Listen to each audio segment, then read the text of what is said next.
Mesdames, Messieurs, bonsoir. Bienvenue à votre émission Alma en mouvement, nouvelle formule. Aujourd'hui, on vient vous parler de deux services que je trouve extrêmement importants pour notre municipalité, mais aussi pour les citoyens d'Alma. Donc, on va recevoir dans la première partie de notre émission M. Simon Nicole, qui est capitaine à la sécurité civile à la ville d'Alma. Et un peu plus tard, au courant de l'émission, Mélissa Raté tenait absolument à faire un tour de la municipalité en pleine tempête. Donc, elle nous en dira un peu plus longuement sur le déneigement à la ville d'Alma. Alors, tout de suite, j'entre en entrevue avec notre invité. Bonjour, Simon. Bonjour. Ça va bien? Très bien, vous? Oui, très bien, merci. Et très contente de t'avoir avec nous parce que quand on parle de sécurité civile, c'est un élément extrêmement important pour une municipalité et pour nos citoyens. Et toi, tu es capitaine, donc, de la sécurité civile à la ville d'Alma. Dis-moi en quoi consiste ta fonction? Bien, en priorité, c'est vraiment de s'assurer qu'on ait un plan de sécurité civile pour bien répondre face à des situations d'urgence. Donc, à partir du moment où on a un événement soit appréhendé ou réel, on va tout de suite mobiliser l'organisation municipale de la sécurité civile, qui est composée de plusieurs responsables de missions, dont une mission qui va être attitrée au secours des personnes et protection des biens. Souvent, c'est la police et les pompiers. Aide aux sinistrés, les communications, les travaux publics, la technologie de l'information, urbanisme, environnement. Bref, on a 8 missions.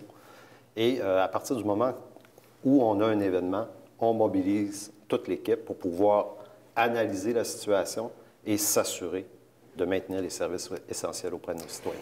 J'ai le goût de t'amener sur un événement qui est arrivé il n'y a quand même pas si longtemps, en décembre 2022, des vents violents partout au Québec, des pannes d'électricité, et Alma, évidemment, n'a pas été exclu lors de ces événements-là. Quels sont les enjeux? Comment vous avez travaillé dans cet événement-là? Quels sont les enjeux à lesquels vous avez fait face? Bien, ça a toujours été la même façon d'opérer, c'est-à-dire à partir de ce moment-là, le ministère de la Sécurité publique nous a contactés pour nous aviser que il y allait avoir une bombe météorologique sur le Québec et de se tenir prêt. Alors, on mobilise, en fait, l'OMSC, l'Organisation municipale de la sécurité civile. Et puis, par la suite, on analyse la situation. On avait pris l'initiative de faire entrer plus d'effectifs pour la neige, des électriciens au cas où, parce que la combinaison des vents avec la neige, il y avait des enjeux sur soit maintenir les routes ouvertes pour permettre au transport d'urgence de circuler, et aussi le fait qu'on ait des vents d'importance, de cette importance-là, pouvait faire en sorte qu'il y ait beaucoup de débris qui tombent sur les routes, mais aussi sur le réseau électrique. Tout à fait. Alors, puis c'était quand même une période qui était assez... c'était... Je dirais, c'était un peu stressant parce que les gens appelaient aussi. Il y avait tout l'aspect de communication qu'on devait gérer, tant avec nos services, mais aussi avec la population. Tout à fait. Ça a été un des éléments qui est ressorti en post-mortem, en fait, c'est que lors de cet événement-là, on se retrouve une situation où on est la fin de semaine, le soir. Donc, les appels à la ville d'Alma sont transférés à la centrale 911. C'est une façon de faire qu'on avait. Et puis, automatiquement, tous les appels des citoyens pour nous aviser qu'il y avait des pannes d'électricité, il y avait un arbre dans ma chaussée, bien, ça rentrait tout à la centrale 911. Donc, on a eu une congestion importante à ce niveau-là. Puis, on a rétabli la situation rapidement en faisant rentrer d'autres personnes pour pouvoir venir nous appuyer. Quelle serait la recommandation qu'on pourrait faire aux citoyens quand il arrive justement des événements comme ça par rapport aux communications? Bien, évidemment, si ce n'est pas un appel d'urgence, on parle d'urgence vie ou feu, incendie, peu importe. Si ce n'est pas une urgence, on priorise une ligne pour pouvoir contacter soit Hydro-Québec directement dans ce contexte-là pour signaler la panne électrique aux bonnes personnes. C'est la meilleure façon de faire. Puis il y a aussi tout le système de communication à la ville d'Alma. Donc, évidemment, on invite les gens à aller sur la page Internet de la ville. Aussi, on est en train de mettre en place une façon de mieux communiquer avec nos citoyens, avec notre radio locale. Donc, il faut faire attention de ne pas engorger les lignes parce que ça a un impact sur votre travail. Tout à fait. Puis la mission communication, comme vous l'avez dit, c'est une des missions qui est la plus importante parce qu'on a comme mandat de tenir informé notre population.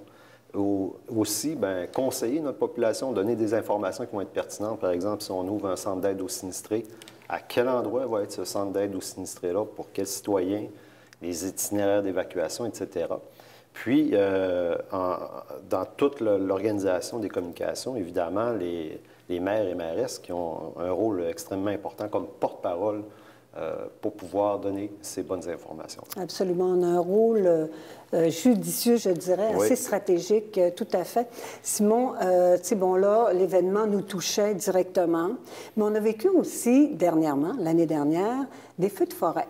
On n'était pas touchés directement et les gens nous demandaient, mais qu'est-ce que vous faites, Ville d'Allemand? Vous attendez quoi pour aller aider? Mais on ne fait pas n'importe quoi dans ces situations-là. On se préparait. Nous donnons un peu quelques explications là-dessus. Bien, à ce niveau-là, les feux de forêt, un peu le ministère de la Sécurité publique nous ont informés de la situation, puis des déplacements des feux, la vitesse de déplacement. On était en communication tous les jours avec le ministère de la Sécurité publique. Et puis, pour se préparer, mais aussi prêter assistance aux besoins aux municipalités. Donc, on était sur une liste d'attente et puis on était prêt à être déployé. Dans le contexte du service incendie, par exemple, on était vraiment en attente pour être déployé au niveau de Chibougamau pour venir en entraide à Chibougamau dans la cellule de crise et aussi en tant que pompier. On était prêt. On attendait juste que le ministère de la Sécurité publique nous dise d'y aller. On a besoin de vous. C'est important de respecter, parce que c'est pas nous qui gérons, puis c'est pas nous qui décidons quoi faire. Il faut respecter la structure qui est plus haute là, au niveau provincial. Écoute, je t'amène dans un autre département, celui du déneigement, parce que Mélissa Raté nous a préparé quelque chose. Elle tenait absolument à faire un tour de ville durant une tempête. Alors, on va voir ce que Mélissa nous a préparé au niveau du déneigement.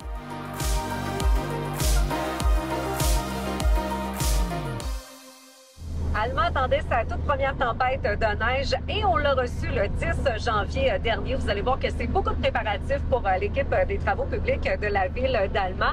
J'ai donc décidé d'aller au cœur de cette tempête-là pour vous la faire vivre aussi. Donc, à bord d'un camion de déneigement. Vous allez voir que c'est pas facile.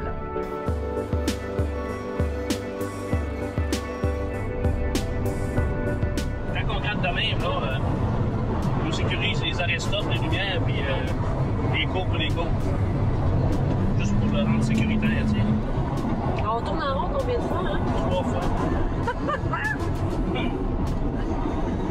Attendez votre tour.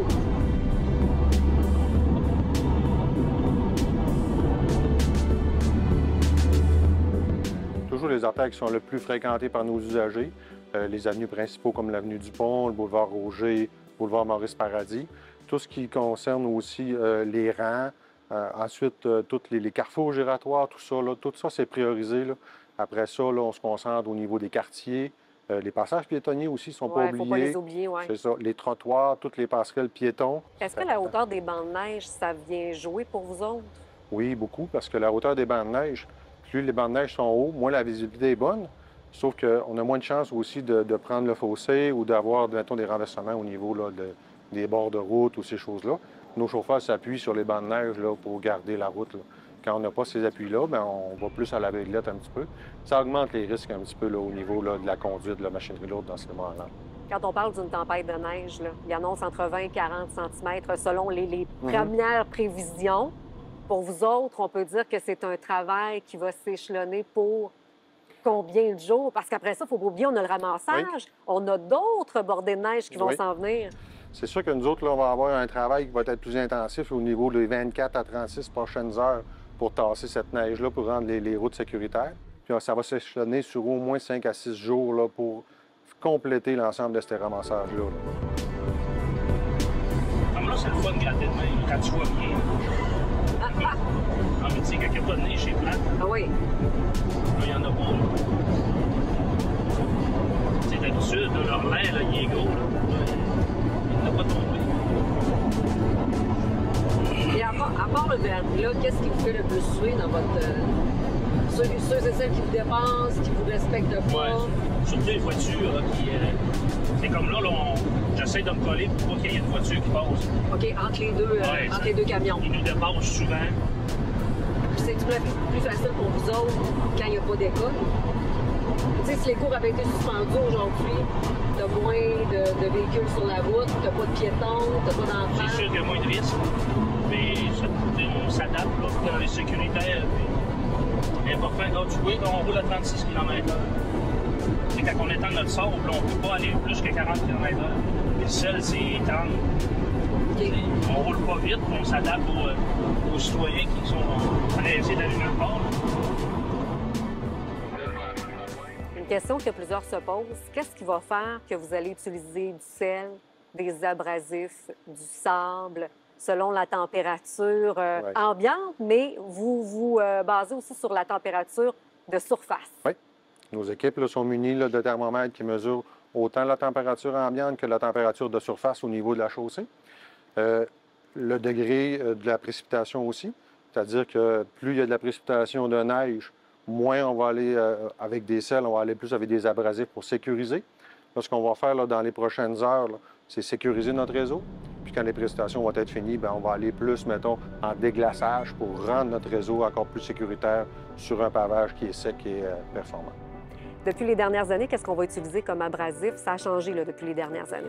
Oui, depuis 5 à 6 ans, là, on a changé là, nos abrasifs. Avant ça, on allait plus avec un sable naturel. Maintenant, on voit qu'une pierre concassée, avec des normes très strictes là, qui sont appliquées au niveau du ministère. Fait qu'on prend ces pierres-là maintenant et on les applique au sol. Les quantités sont beaucoup moindres. On a une économie d'à peu près 50 là, au taux d'application. OK. Fait que, pour l'instant, nous autres, là, ça fait vraiment le travail. C'est beaucoup plus abrasif qu'une pierre naturelle. Fait que c'est ce qu'on avait choisi là, au niveau là, de la municipalité. Dave, parle-nous du système de télémétrie que vous avez à la ville d'Allemand qui est très précis. Chaque camion est indiqué sur votre écran en temps réel. Vous savez où sont tous vos travailleurs. Oui, chaque camion est géolocalisé par GPS. On sait quel travailleur est dans notre camion. On sait qu'est-ce qu'il fait aussi, quel matériel il est peint au sol, quelle quantité il est peint au sol, puis où il a passé, où il se dirige. Fait qu'on est très à l'affût là, des nouvelles pointes au niveau de la technologie pour donner le meilleur service possible, là, au meilleur coût aussi. Dave, un gros merci, puis je te souhaite une belle première tempête de neige. Bon, bien, je suis prête à mon tour de déneiger les rues de la ville d'Allemand. Toujours les 3 points d'appui. Ah, qu'on va être bien, parfait. La manette, le bouton vert. Ah, je m'en rappelle plus. Madame la mairesse, vous, avez-vous une petite idée à quoi il sert le bouton vert? On est de retour et là, Simon, je suis un peu inquiète quand je vois que Mélissa est au volant d'une déneigeuse. Je ne sais pas ce que tu en penses. Chacun son métier, peut-être. C'est très bien dit, ça. Écoute, ça m'a fait notre émission, mais ce qu'on aura retenu, évidemment, c'est que le travail que vous faites est extrêmement important. Puis à l'intérieur de ces événements-là qui se produisent chez nous, bien, on a tiré des leçons pour améliorer nos pratiques. Tout à fait.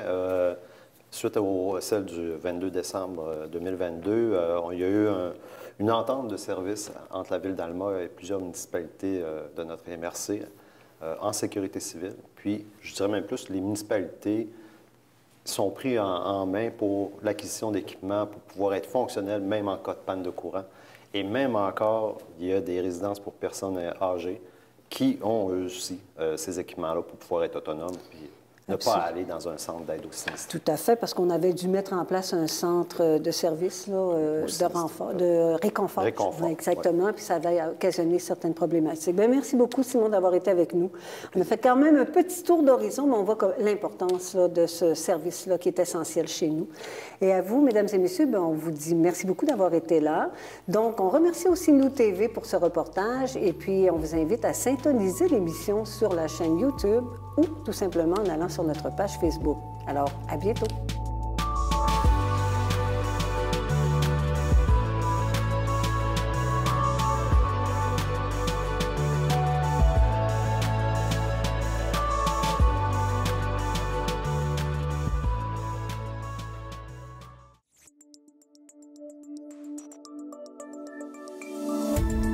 Cette émission d'Accès est appuyée par Cogeco et est rendue possible grâce à la collaboration de la communauté avec Nous TV.